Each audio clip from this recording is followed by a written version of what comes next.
Hello, so today I want to do a quick tour of my tiny little backyard garden, and it's going to be a bit of a warts and all tour. It's the 27th of June 2020, and I'm just going to show what plants I have and whether they're in pots or whether they're in the garden or whatever. So I'm going to start over here near the entrance, near the porch, and first of all I've got a pyrus, and that's in a pot, and this one it flowers with red flowers. It's not the usual white one, it actually has red flowers, which is really nice. It's in a very shady spot, as you can see. I mean, we are at we're about 1 o'clock in the afternoon, so the sun's the highest in the sky. That way is south, just about that way is south. So you can see I've got a north facing wall there, so we'll go around to that wall in a bit, but this is also very shaded here. And I've got a lovely little, this is my tangerine, or well rather scarlet azalea, which always does the business. And the actual flowers blend in really well with the new leaves on this, because the new leaves on this are they're not the bright red that you get on the forest flame pyrus. They're a kind of orangey, well, pale, a kind of dull orange colour, kind of browny orangey colour, and it just goes so well with the flowers. And then we've got a geranium which finished flowering, rock geranium. I've got that a couple of times, one here and one out the front. And we've got I think it's a Dianthus, not sure, it's orange anyway, and it's finished flowering once and it's coming into flower again. I've got my lovely Acer aureum, and as you can see it's just getting its summer, what I call its summer suntan. So it begins to colour up about July time. The sun's just coming round onto it now, so you just get coming on now at this time of the day, so it gets sun in the afternoon, and it's just absolutely beautiful tree, and it'll colour up red and get redder as the summer goes on into autumn. At the side of it I've got this variegated rhododendron. It's a very early flowering one. This site is probably a bit too shady for a variegated rhododendron. It doesn't flower very well. It's got lovely foliage, the foliage looks great, but it's not a great flowerer, so it probably needs a bit more sun than what I can give it here. But in between you'll see a gap, and that gap is for, I wanted an Acer dissectum, nice big pot. All these are in pots, by the way, so I want a nice big pot. I want the dark leaves of an Acer dissectum, something like either garnet, or ideally I think there's one called black lace, which would just be the dark leaves contrasting against these leaves would be fantastic, but can't afford that at the moment. So that's the gap there for that eventually. I've got a little dwarf astilbe there, so that'll be flowering come August. In fact, I can already see a few flowers coming out now, maybe July. I just let this campanula seed all over the place. It's just lovely at this time of year, these blue flowers, and the bees love it. And then we've got fox and cubs in this little tub. There's also bluebells in this little tub as well. In fact, there's something there that I don't want, so let's pull that out, throw that away later. So yeah, so we've got fox and cubs there. That little orange thing, again, that seeds itself all over the place. I'm quite happy to let things seed themselves around if I think they just look good and they attract wildlife. I don't have a problem with that. So coming over here, we've got another Pyrrhus. This is when it flowers white. It's a white one with a kind of red tinge to it. But the spectacular thing about it are these leaves, which seem to, the new leaves that it throws out, and because it's so shaded here, it throws the leaves out, come June time, end of May, June, right through July, etc., before they turn green, because it doesn't get a lot of sun. And that contrasts with my favourite Acer, my Okigumo, I think it's called, which I think is Japanese for white cloud, if I remember right. And I love that kind of contrast there. Those leaves against this pink. Love little pink. This will get a little bit of sun on the top of it around about 4 or 5 o'clock, maybe 6 o'clock-ish. Other than that, and only then for maybe about a month of the year. For the rest of the year, this is in complete shade, as is my Camellia Nucchio's Jewel.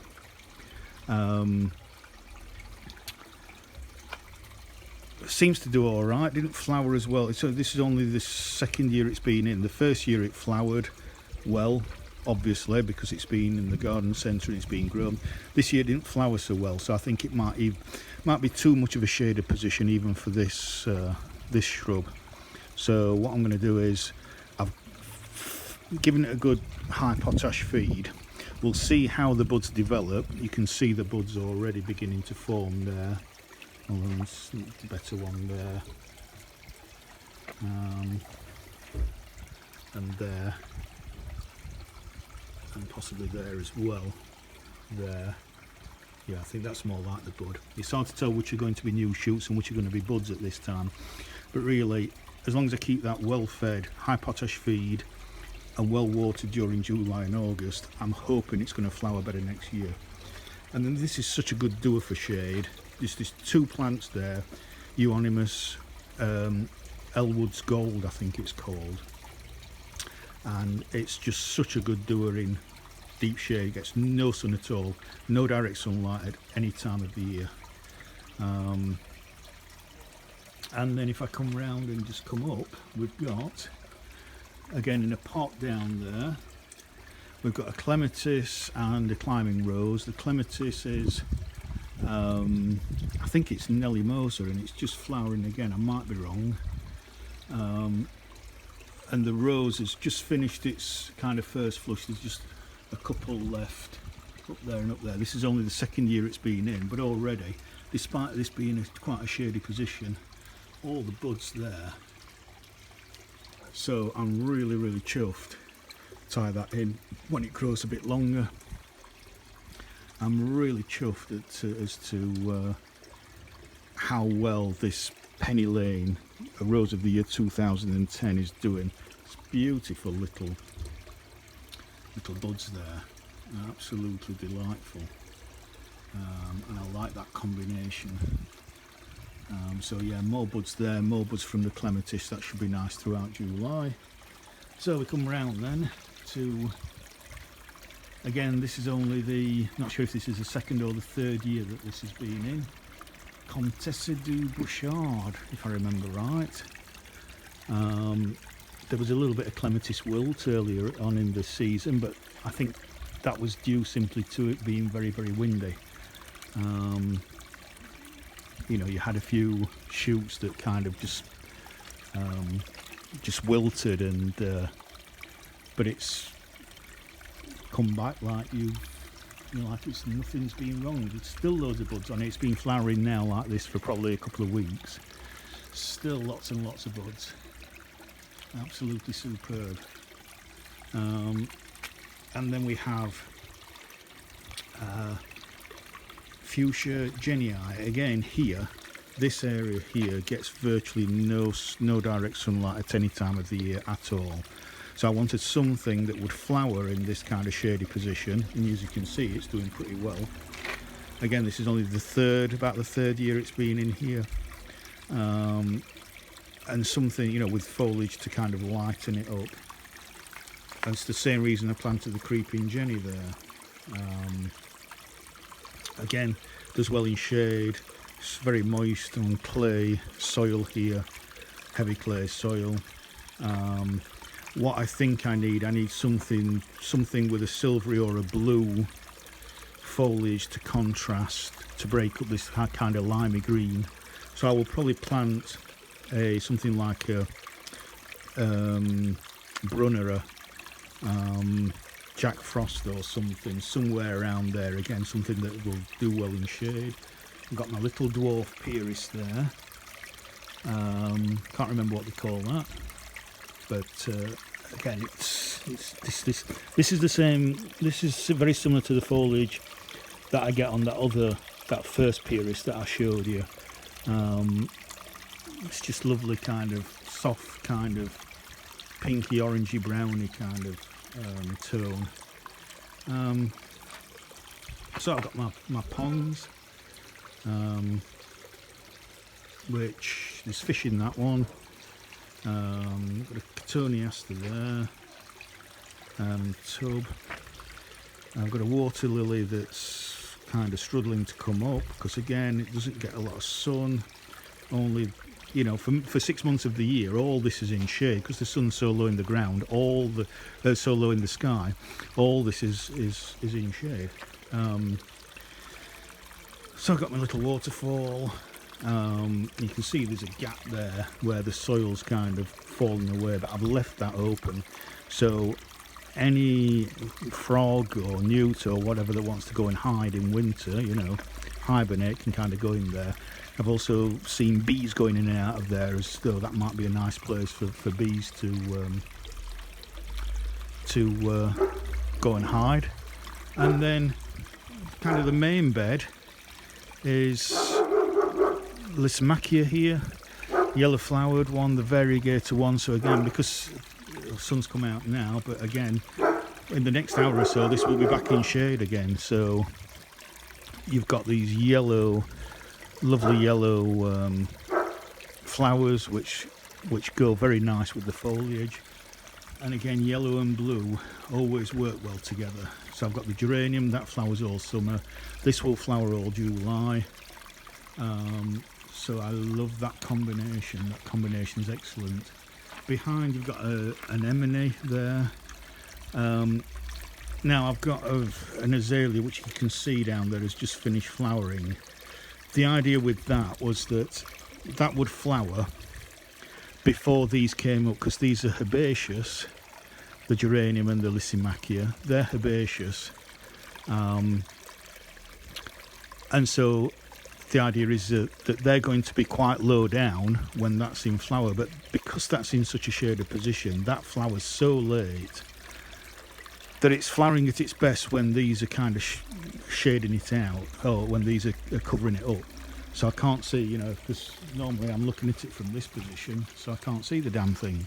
So what I'm going to do this autumn, I'm going to take that out, and what I might do is I might put in a climbing hydrangea to climb up there and add to the ivy and the clematis there. And I'm going to move that, and I'm going to put it round here where this little blue rhododendron is. I'm going to bring this out and put it in a sunnier position, because these small leaf blue rhododendrons really like quite a sunny position. Yeah, I got a few Iceland poppies around, which I just let them self-seed everywhere. So I've got this compressor cypress, miniature one. I've had that for about 30 years. Got a bit of brown in it because it's quite shaded this side, but you know, I've had it such a long time. It's quite fond of that. So yeah, so you've got the anemones at the back there, and I just love how the geranium just grows into the Lysimachia, and the Lysimachia spreads as well. So the Lysimachia can't go that way because there's the waterfall there, so it has to kind of come this way, and then that will go into there like it has done, because that spreads as well. So you just get this lovely cottage garden feel. Spirea at the back, I Chelsea chops spirea, so I let it grow, and then end of May what I do is I take all the tips out, and what that does, that puts back the flowering by about 3 or 4 weeks. So as you can see, most spireas have just about finished flowering now, but this is just about to start. Again, bees love it. So July, when everything else is also, you know, still flowering, she'll have this in flower. Spectacular spring foliage. Usually get some decent colour in autumn. So yeah, really good plant. Wouldn't be without spirea in any garden. I've got this lovely pink rock geranium. Bees love that. I've got that on the front as well. I've got it elsewhere on the back. Again, we've got the campanula there. We've got a potentilla. This will flower kind of late July through August to give me a little bit of late summer flowering. Then here we've got a begonia as well. That flowers kind of March, April time with the lovely pink spikes. In fact, we've just got a frog coming out there. There we go. Just displaying himself or herself for you. That square bit that he's on had a plant on it, but it didn't do so well in that shady corner there, so trying to find something else that will fit that position. But until then, Mr. Frog is posing for you. Hello, Mr. Frog. So yeah,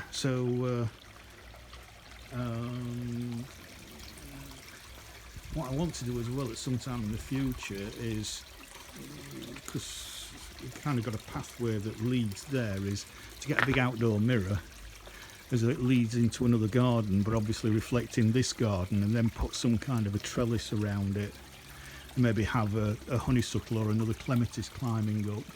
But that's for the future, maybe next summer if I can afford it. I forgot to mention I've got another begonia here. That's a smaller leaf version and is slightly lighter pink flowers there. I've got a few trees that I'm going to be planting this autumn. I've got a beech and a white bean there that are going to be planted out in some park or garden or grass verge or something. Got some horse chestnut saplings down there. Then I've got this. I always forget what this is. This flowers kind of August, September with lovely blue, sky blue flowers that attract hoverflies. Great for late summer flowering. Again, all the plants down here are in pots down this side. So yeah, then we've got Skimmia Marlot, variegated one.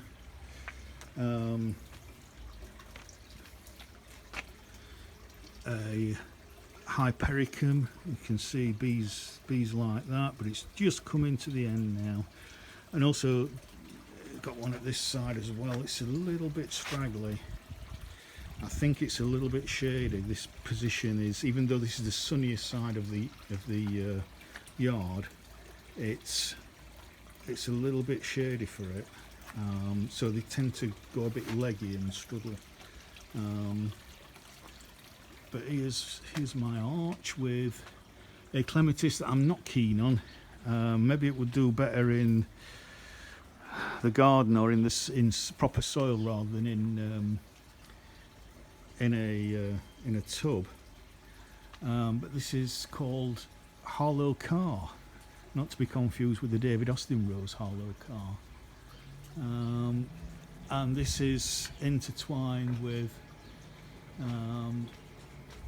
there's 2 Harlow Cars and there's 2 Arthur Bell climbing plants which have just finished flowering, so I've just deadheaded them, and hopefully they'll be flowering again in a few weeks time, maybe a month's time, because again it only gets sun in the afternoon. This garden is a little bit too shady for most roses, I think. So yeah. And then again we've got that rock geranium, and we've got a, I don't know what that is, that's a spring, something spring flowering. You get white flowers with it. And then you've got the usual dustbins. And then finally here we have a nice rhododendron. These new flowers, these new leaves are absolutely stunning. These buds on.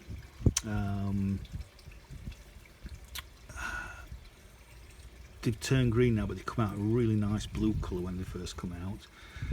And then we have, again, can't remember the name of this, but you've got these white flowers, although this seems to be flowering quite late this year. And then this is struggling again. It needs full sun. So I'll probably look at this area again at some point, but you can't have anything too big here because, you know, got the gate there. And then on the windowsill we have, it's like somebody's dry hair. It's not dead, it's actually very alive. It seems to, I'm not overly keen, but it just seems to do quite well here. It seems to love it, and because it's so shady on this windowsill, I've struggled to have anything in this tub that doesn't either grow long and lanky or just stops growing altogether. It's always been a nightmare position, so I've kind of just, well, it's doing all right, seems to like it. You get flowers coming out, and therefore you get the odd new bit growing, the odd seedling dropping there, and yeah, so that's it really. That's just about it. So yeah, I'll just leave you with that final view, if I can, from around about there.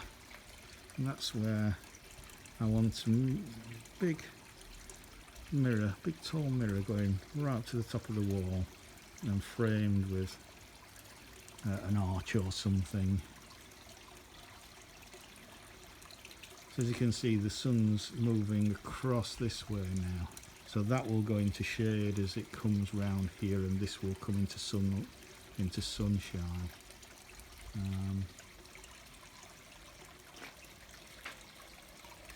So yeah, bye for now.